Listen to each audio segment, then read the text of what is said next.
friends, welcome back to my channel. Today I have a little extra video for you this week, and mostly that's because I didn't want this stack of books to get out of hand, and it's been a little bit since I've done a book haul, so I figured I would show you guys what I have purchased and what I have been gifted in the last month and a half. If you hear strange noises in the background of this video, my cat is sitting on my windowsill bird hunting through the glass, so that's what that is. We're gonna start with the ebooks on this list because ebooks are people too. And I have not included them in most of my recent book hauls just because I had so much to get through and I didn't want to be there for 3 hours. But this time we are definitely going to be including the ebooks that I have purchased in the last couple of months. Time is irrelevant. The first one that I grabbed was Deathbringer by Blake Carpenter. This is a book that is in spfbo, self-published fantasy blog off 9, which is an indie fantasy competition, and I picked this one up after a review that came out by my friend Leslie of the Nerdy Narrative booktube channel. I will link her down below. I hadn't really seen much of it before. I have been trying my best to keep tabs on all of the different 300 entries of this competition, but a few slipped through the cracks, obviously. And this one, Leslie's review of it was just so intriguing, and it sounds like it's the story of a young woman who has this curse where a magical sword is passed down from mother to daughter, but only when the mother dies. And it's basically a book about grief. And really, really difficult grief. So I'm definitely going to be checking this one out because the way that Leslie talked about it, it sounds like it's going to be a book that I will really enjoy reading. The next book that I have on my e-reader is Isla's Reach. This is a debut fantasy novel by my Malazan shoulder to cry on buddy on Twitter, Francisca Liliana. This is her debut book, and she's been reading basically Malazan solid for the last, I don't even know, quite a few months. And it's been really fun watching her experience the series. She's now way farther in it than I ever got. When she announced that she was coming out with her first epic fantasy debut, I believe it's Grimdark, if I understand correctly. I know literally nothing about it, and I'm totally okay with that because anybody who loves Malazan that much, who is writing a grimdark epic fantasy, I am 100% here to check it out. Next up, I have The Necessity of Rain by Sarah Chorn. Sarah Chorn is an editor and writer within the indie fantasy community, and I know so many people that have been so emotionally wrecked by her books. She has quite a few of them out, and I haven't had a chance to read one yet, and I really want to remedy that in the near future. And The Necessity of Rain, the cover is beautiful, and again, I don't know a ton about it, but I do know that it's an incredibly deep emotional story, and I look forward to checking it out. Next up, I received an advanced reader copy of a book called The Hunters by David Ragg. I know absolutely nothing about this author. I knew absolutely nothing about any of his books prior to seeing the cover on Twitter, and it looked like a kind of riffraff Motley Crue on the cover, and you guys know me well enough to know that that will get me every single time. So again, this is one that I'm going into pretty blind, but I know that it's a Motley Crue fantasy, and that's honestly all I need to know going into it. I will keep you guys posted with how I feel about it. Next up, my friend Andrew's Wizardly Reads, who is largely responsible for many of the books that end up in my book hauls, honestly. He has been touting a indie fantasy series called Divinity's Twilight by Christopher Russell. He recently had an interview with Christopher Russell on his channel. Again, go check his channel link below to check that out. After watching some of the interview and checking out Andrew's review of the sequel to Rebirth, which is the first book, I don't know, I just feel like it's time. So I ended up downloading both Rebirth, which is book 1, and Remnant, which is book 2. I try really hard to go into books as blindly as I possibly can, and that's one of the reasons why when I do my book hauls, I'm not going to give you guys a synopsis. I'm not going to tell you all of the things that I could know about the books just because I like to keep it a little bit more blind. Next up, I downloaded another poetry collection because it has been a long time since I read a poetry collection and I wanted to remedy that. And I downloaded PTSD is a Four-Letter Word by E.M. McConnell. This is a poetry collection that explores PTSD and the human psyche, and I definitely enjoy reading books and collections that have a mental health or mental illness specific theme, so I'm looking forward to buzzing through this one. Next up, I downloaded The Werewolf of Whitechapel. Now, originally when I saw this cover on the spfbo list, I kind of veered away from it because the cover reads very romance to me, so I assumed immediately werewolf romance. But my friend Ty, the reader guy, recently read this book and absolutely loved it, and he told me, you know what, you might actually want to put this on your radar. I really don't know what to expect in this book. I'm very confused by the cover not being romance, so that's kind of exciting. I'm looking forward to going into it, reading another werewolf book, because I haven't really read a ton of other werewolf fantasy, and I'm really looking forward to it. I'm curious to see what this one's going to be about. Next up is another advanced reader copy that I got, and now the book has been released, which is very exciting, and it is one of my favorite covers of this year so far, and that is Down Below Beyond by T.A. Bruno. T.A. Bruno is also the author of In the Orbit of Sirens, which is well known around the indie self-pub sci-fi and fantasy community. This cover was amazing. I have started reading this book, and it's really fun so far. The main character is a salvager on a planet, and he discovers something that kind of opens his world up and starts exposing some of the behind the scenes of the world he thought he knew. I'm really having a good time with it so far. I'm only about 15% in, but it has been really great so far, and I absolutely love this cover. It's so beautiful. Now let's go into the books that I was sent. The first three, I'm going back to my friend Ty, the reader guy. We have talked about doing so many buddy reads at this point, I can't even keep track, but one of the ones that he sent me that we are interested in checking out is Fairy Tale by Raymond E. Feist. So I have not read any Raymond E. Feist before. I know that he co-authored a series with Janny Wirtz, which I am hoping to read in the near future. But this is kind of dark fantasy with a horror vibe, and it sounded interesting enough that I'm willing to give it a try, and it'll be fun to do a buddy read. It's not very long. Low fantasy? Yeah, rural upstate New York. There we go. So I haven't read one of those in a while, and I'm looking forward to checking out Raymond Feist's writing. Also in that gift box, Ty included another copy of Frankenstein, which I really don't believe it's possible to own too many versions of this book. I absolutely love it. It's one of my all-time favorite books. It has a really cool quote on the back. So Ty, thank you very much for sending me another copy of one of my favorite books. And also in that box, the last book was Piranesi by Susanna Clarke. Is it Piranesi or Piranesi? I can't remember. But this one, I think, from what I've been hearing, is going to be a little bit more of a conceptual fantasy, and it's a little short read. A lot of people said it was incredibly impactful to them when they read it in the last couple of years. So I'm curious. It should be a pretty quick and easy read, and I'm always looking for those palate cleanser books.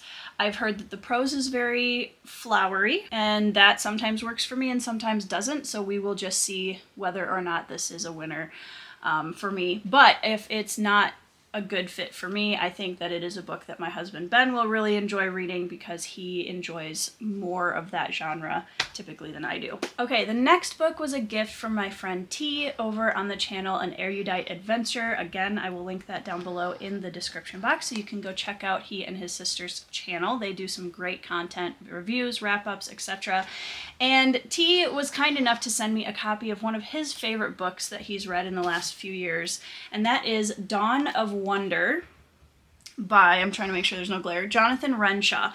Now, I don't know anything about this book, but I know that T really enjoys a lot of really well done classic fantasy. He's a massive Tolkien fan, and he really hyped up this book, so I'm looking forward to checking it out and seeing what is in this book. I literally am going into this completely blind. I know nothing about this book other than what I've read in the back blurb. It sounds like, you know, that very classic fantasy growing evil. We have a protagonist who is trying to, you know, fight against it, Very classic fantasy, but the way that T's been talking about it, I think that this one is going to be a really fun ride. Next up, I received a beautiful signed copy of The Way of Edan by my friend Philip Chase, another booktuber I will link down in the description box below. Philip worked on this series for, I believe, 18 years, and finally published his first and second now books in this trilogy this year in 2023, and I am so excited to read this book. I know that Philip is such a lover of the fantasy genre and has put so much time and effort into reading it and honing his craft for this trilogy, and I'm so excited to see the culmination of his efforts.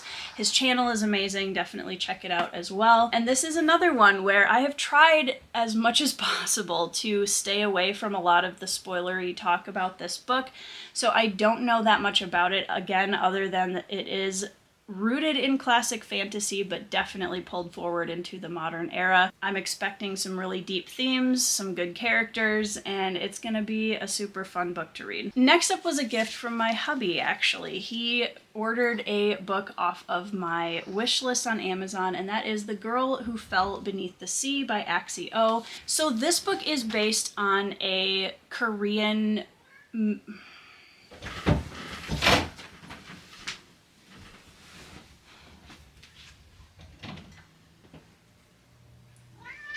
You're a turkey, by the way. Here's Pippin. He's making his mandatory video cameo. You say hi to the people, Pips.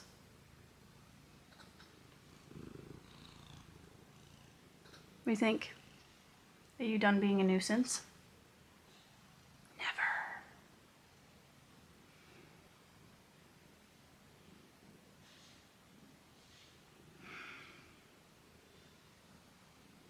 Thank you. Hello. Yes, I see you. May I help you? So this book is a retelling of, I believe, a Korean myth or legend, and it's very short, and the cover is absolutely beautiful. I have been collecting, as you guys know, a lot of Asian-inspired or Asian-written literature, and this one definitely sounded like it was going to be a beautiful story, and I'm really looking forward to it. Last but not least, I received my third hardcover of the Songs of Chaos by Michael R. Miller. I did have the opportunity to interview Michael Miller about this series. You can go watch that. I'll put up in the cards. This is book 3 of the Songs of Chaos, and it just released. It's absolutely beautiful. You can see, following the spirit of the previous 2 covers, this is a Dragon Rider series that will appeal to pretty much anyone who loves classic fantasy, really thought out hard magic systems, and well explained bonds between dragons and their riders. Alright guys, so moving on to the books that I purchased this last month. Hi, you're adorable, but you're such a menace. I have a little stack here. I've actually been pretty good this last month. I'm pretty proud of myself. I do have a couple books that I pre-ordered that are still on the way. But I am very excited to show you the books that I purchased this last month. The first one of which is Empire of Exiles by Aaron M. Evans. This one has been sitting on my wish list for a while, and I'm just really curious. I know that this one has... Thank you, Pippin. I know that this one has a lot of really well-written political intrigue and war, from what I understand, and that's always a selling point for me. I'm very excited to read this. From the synopsis, it sounds like it's going to be a really intriguing group of characters, and yeah, I just couldn't wait to get it anymore, so I purchased it for my wish list. Next up, I purchased The Age of Ash by Daniel Abraham. Now, if you've been following my channel the last few weeks, you will know that I have been absolutely loving The Long Price Quartet, also by Daniel Abraham. I absolutely love it. I'm absolutely loving it. I still have 2 books left to go in that quartet, but I was impatient, and so I jumped the gun to buy his newest book series, first book. I think this is the Kitten trilogy. I know that he has one other one, The Dagger and Coin, that I have not read yet, that I probably should have read first, but this one just sounded too good to pass up, even though I know almost nothing about it. but I've been hearing really good things. I definitely needed something of this author's on my shelf that I can pick up after I finish Long Price Quartet, because I am definitely here to read everything that Daniel Abraham has written in this genre. Next up is a book called How Do You Live? This is a translated work from Japan by Genzaburo Yoshino, and this is a classic of Japan and is very well loved. And Miyazaki, who is the creative mind behind the Studio Ghibli films, has said that this is his favorite book of all time. And again, as you can see, it's very short, and I'm really excited to read this. There's a young boy coming of age story, and it deals with a lot of big questions about what it means to be human, and I'm very excited to get to it. Next up is Elder Race by Adrian Tchaikovsky. So Adrian Tchaikovsky is a sci-fi writer that I have heard is a big name in the community, but I haven't read a ton of his work. The only thing I've read by him so far is Ogres, which is a novella that I read this year. Did I read it this year or last year? I can't remember. I'd had Elder Race recommended to me as another good place to start with his writing, because I didn't know if I was ready to jump into one of his bigger series yet. And it's just a standalone sci-fi book that apparently is incredible, and I love that. We need more standalones in this community, as I say, writing a trilogy. Someday I'd love to write a standalone, because I do honestly believe that we need more really, really well done standalones in fantasy and sci-fi. The next one that I have is If Cats Disappeared from the World by Genki Kawamura. This book is the story of a man who is given a terminal diagnosis and kind of goes on a philosophical journey. Again, this is another translated work of fiction from Japan, and I'm just adding it to my stack because eventually I'd really would love to do a vlog where I just read a bunch of my translated Japanese fiction that is accumulating on my shelves, and I'm really looking forward to that. So that one is definitely going in that list. Next, I'm going to take a very big swerve away from translated Japanese fiction into American Westerns. I bought a copy of Zane Grey's book, Riders of the Purple Sage. Now, this is a book, I don't think I've read any Zane Grey. I may have had bits of it read to me when I was much younger, but my grandfather and my grandmother were huge fans of Zane Grey Westerns, and there were two books that my grandfather always talked about that the titles have stuck in my head for years, that he would always mention whenever he talked about Zane Grey, and one of them is Riders of the Purple Sage, the other one is Under the Tonto Rim. I decided to grab a copy of Riders of the Purple Sage because I do want to read some more Westerns in the next year, and I have always been incredibly close with my grandfather. He is one of my true kindred spirits in life, and I adore him, and I really would love to read this book because I have heard him talk about it so much since I was little that I want to read something that meant a lot to him. Next up, I got The Spider Key by Jacqueline Hagan. This one is the sequel to, I don't know where it went, the sequel to The Wickwire Watch, which I recently read and loved. It is Oliver Twist meets Howl's Moving Castle. That's the best way I know how to describe it. You've got a very Artful Dodger-inspired young protagonist, a emotional and spiritually based magic system with realms, and big stakes and kind of a witch hunt going on. It's a very, very good book. You can go check out my review of it. But the moment that I finished The Wickwire Watch, I had to go onto Amazon and grab a copy of The Spider Key. Next up was kind of an impulse buy because it was cheap one of the days on Amazon, and that is Every Heart a Doorway by Seanan McGuire. This is a book I don't know that much about other than that it made the rounds on BookTube a couple of years ago and was really, really popular, and it is tiny. I know, I'm kind of guessing it's maybe gonna have some lighter Pan's Labyrinth vibes. I don't know. Maybe I'm totally misreading this. I really don't know that much about it. If you've had an experience with this book, I would love to know how you would describe it down in the comments below. When I saw this for like $8 on Amazon, I knew the hardcovers have been really expensive everywhere, so I figured this would be probably the cheapest way that I could give it a shot. Alright, then we have another indie fantasy, and this is a little brick. I had no idea how chunky it was going to be, and it's actually not a very large book. It's just it's thick. Memories of Blood and Shadow by Aaron S. Jones. This book is another purchase that was made because of Andrew's Wizardly Reads. This is the book that he's probably recommended to me the most. He is convinced that I'm absolutely going to love this book, and who am I to argue? Usually my friends know my reading taste better than I do. So I know that this is the type of story where it is a chronicler's tale, where we are getting a character who's looking back on his life and telling a story. That's not a story structure choice that I typically like to read.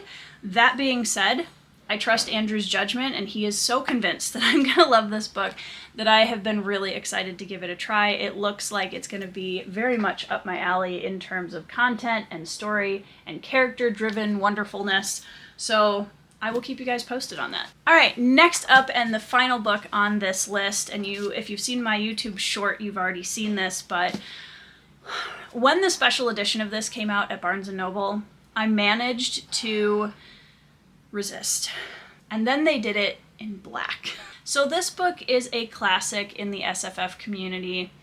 And at first I wasn't going to read it, and I've been more and more and more intrigued by it the longer I remain on BookTube, especially since I have several friends that are massive fans of this book. And that is Dune by Frank Herbert.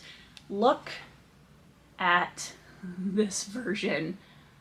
It's amazing. I loved the gold version when that came out in Barnes & Noble as a special edition. But then they did it in black, and that was my downfall, because black will get me every time.